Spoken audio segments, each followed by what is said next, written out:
அவர்கள் நம்முடைய அருமை சகோதரர் முன்னாள் சட்டமன்ற உறுப்பினராக இருக்கக்கூடிய அண்ணன் வாலாஜாபாத் அவர்கள் சட்டமன்ற உறுப்பினராக இருந்த பொழுது இங்கே புறவழிச்சாலை வேண்டும் என்று கேட்டு அதுக்காக நிதியை ஒதுக்கி தந்தவர் நம்முடைய புரட்சி தலைவர் அண்ணன் எடப்பாடியார்.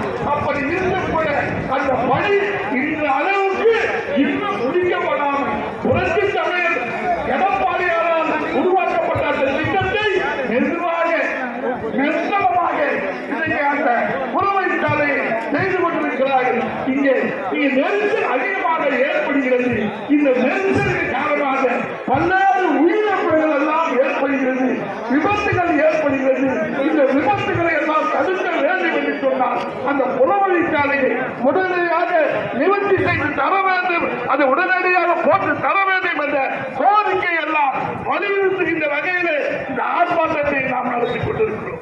இன்றைக்கு விவசாயிகள் எல்லாம் ஆடி பட்டம் தேடி விதை என்று சொல்வார்.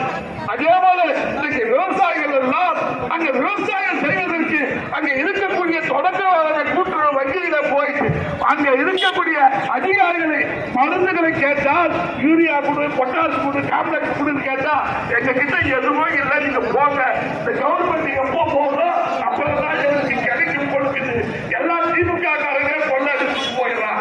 ஆகவே பேங்க்ல எதுவுமே இல்லை, போய் வந்து சொல்லி அனுப்புறாங்க. அந்த அளவுக்கு ஒரு கேவலமான ஒரு ஆட்சி இன்னைக்கு தமிழ்நாட்டில் நடக்குது. இங்க பேசும்போது சொன்னாரு, நம்ம அருமை தம்பிலாம் சொன்னாரு, இன்னைக்கு திமுக புது புது புது புது திட்டம், அந்த திட்டத்துக்கு பணம் இருக்குதா? ஏதோ புது புது திட்டம் ஒண்ணுமே இல்லை. நேற்று கூட ஒரு சாலை ஒரு திட்டத்தை ஆரம்பிச்சிருக்கிறார் அந்தந்த ஊர்ல உங்களுடன் சாலை. அதுல என்ன தெரியுமா இருக்கு அந்த பேப்பர்ல, உங்களுக்கு பட்டா இல்லைன்னா பட்டா கொடுக்கும். எங்கேயா இறங்குது? எந்த ஊர்ல இறங்குது? எந்த ஊர்ல இறங்குது? நீ எங்க பட்டா கொடுக்க போற? அவங்களுக்கு எப்படி இடம் கொடுப்ப? வழி கிடையாது. ஆனா மக்களை ஏமாற்றணும், கலர் கலரா ரீல் விடுற மாதிரி மக்களை வாராதோட ஒரு திட்டத்தை பேர சொல்லி அதிகாரிகள் எல்லாம் நேரா போய் அங்கேயே பார்த்துருக்கு, மக்களை பார்த்துருக்கு. மக்கள் என்ன சொல்றாங்க? பட்டா ஓடுங்க, பட்டா யூடியூப்ல போடுது. அடுத்து ஏற்கனவே அதங்களை யாருல அப்படியே காரி முடிஞ்சுக்குது, திருப்பி கடத்தல யாருல. ஆனா